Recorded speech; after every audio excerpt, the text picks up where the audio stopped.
one of the things that I've also appreciated about the content that you're putting out is it is like third way. Like you're not dipping into the craziness of right versus left and trying to bring a spiritual element into there to prove a political point, but rather I mean, that is like Jesus, and it rises above, it's like a different way. And it seems like you focus there first, which I think is wonderful. It's probably one of the best things that could be said about you, if that's true, but it seems like it is. So is that how you think about formation when everyone's getting so kind of caught up in the politics and right, left, bipartisan, blah, blah, blah? Is the best antidote to that to not even play that game, but just to preach Jesus? How do you think about formation then? Yeah, that's a great question. David French wrote an article a couple years ago, and the title was something like, America is on the verge of a fundamentalist revival, but it's not Christian.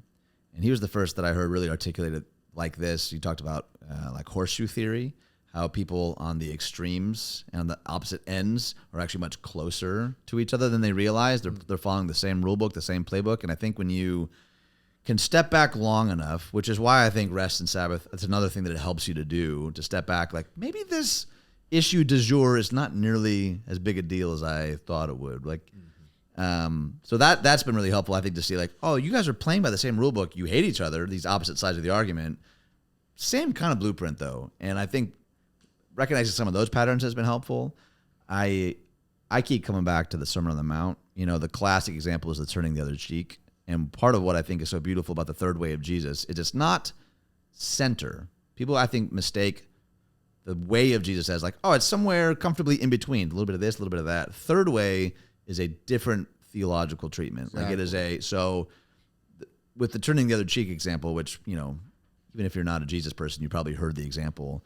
It's not retraction or retaliation. It's like this other thing entirely. And there's this whole like beautiful theological work of like, to show your other cheek means you have to first look the person in the eye and say, hey, whether you're going to hit me again or not, like you're going to recognize the sacred dignity of another human staring you in the face. Like, there's all these other things going on that I think Jesus was getting at that is way different than just like, oh, but you have fight or flight. Those are your options. Those are the binaries that are so easy for us to fall into. And it's what's led, I think, to entrenched tribalism. The amount of times I've heard people say, I can't even imagine why you would believe that. I'm like, that's a problem. When we can't even cognitively put ourselves even remotely in the other person's shoes, that's it. That's a theological issue. I think that's a human issue. Like there's a group called, they're called More in Common, and every 5 years or so they do a study called the perception gap.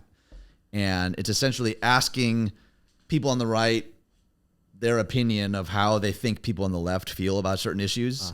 And they do it in reverse. And year after year, it's always so blatantly clear. Both sides have no idea like the real convictions or what percentages the other side has. Like it's so easy to demonize. Like Brene Brown says it this way. She says, people are hard to hate up close. And I think that's true. Like when I've chosen to break bread with someone who otherwise I would never choose to, and you just spend an hour together, we might not agree any more than we did an hour ago. It's really hard to deny your humanity, though, just as as like an image bearer of God. And I think we need a whole lot more of that. And I think it's why, and again, I don't want to be one of those pastors that bashes social media or technology. I think there's a lot of good that can come from it, but we have to recognize that like commenting on a post is not the same as a dialogue. And I think we've tricked ourselves into thinking like, oh, it's this back and forth. It's like a conversation. It's not.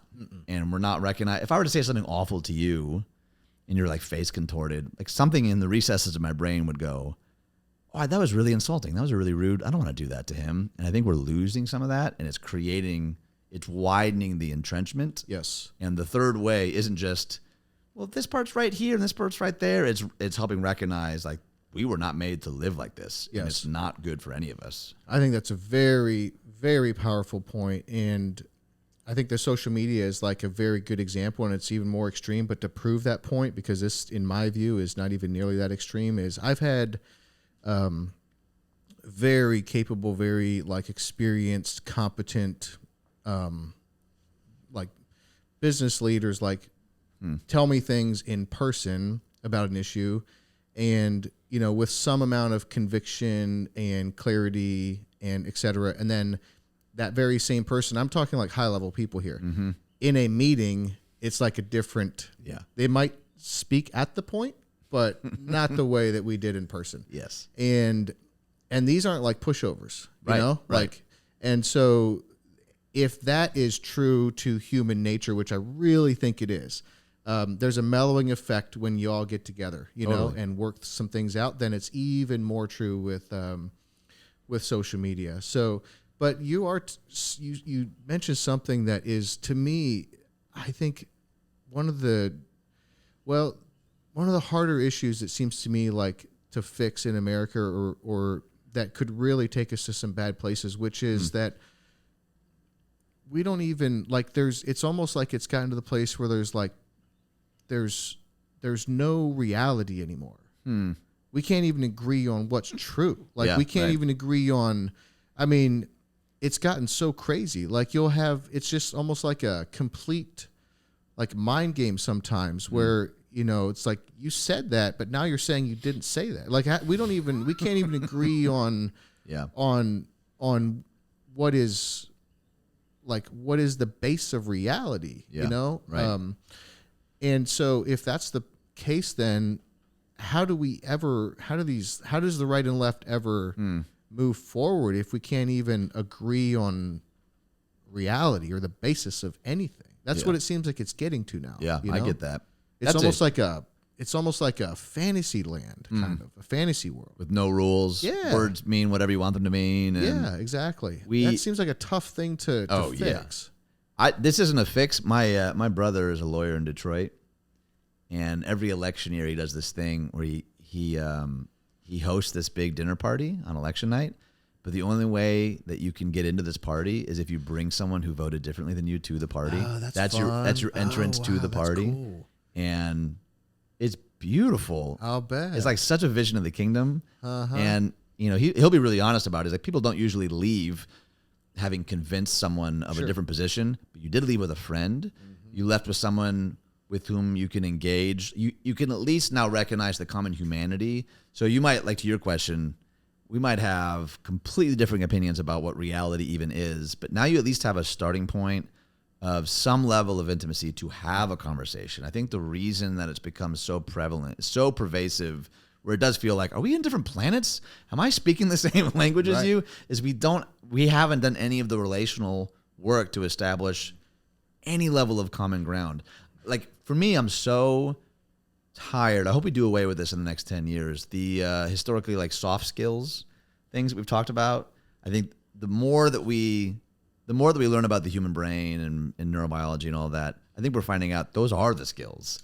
They've been so long relegated to, like, that's not as important as IQ. Well, we know that's not true anymore. I think the church has a long way to go too, where if the whole aim is just the dissemination of information, that's not the same as transformation. Information transfer does not equal transformation. Absolutely. And I think we do the same thing in politics. If I could just out-argue you, then I'll convince you. Billy Graham used to say something like, anyone who can be argued into a faith can be argued out of it, which I think is true. Like, something else needs to happen. There's a Holy Spirit component that, like, it's not about my acumen against your acumen. And if we're not willing to actually this is what people don't want to hear. I think discipleship in the way of Jesus is way more inefficient than most of us have patience for. Like, we're just not interruptible. We don't, there's this Japanese theologian who wrote this book called 3 Mile an Hour God. And his whole kind of premise is that the average walking speed for a human is 3 miles an hour. And so his thesis is, if that's true, then love has a speed, and it's 3 miles an hour. And the problem is most of us are just going so much faster than that I don't have any time to see you and your humanity because I'm running to the next thing and my schedule's totally jam-packed, and it all comes back to practices. Yeah. I can't see any of you because it's all about, even as a pastor, I can create this, like, kind of self-fulfilling prophecy, like, well, I'm doing the Lord's work, so I don't have to, I can self-justify my busyness because of the value of my work and fail to actually know any of the names of my neighbors. Like, Jesus talks pretty bluntly about loving your neighbors, and there's a lot about loving your neighbors that I don't understand. I do think knowing their name might help.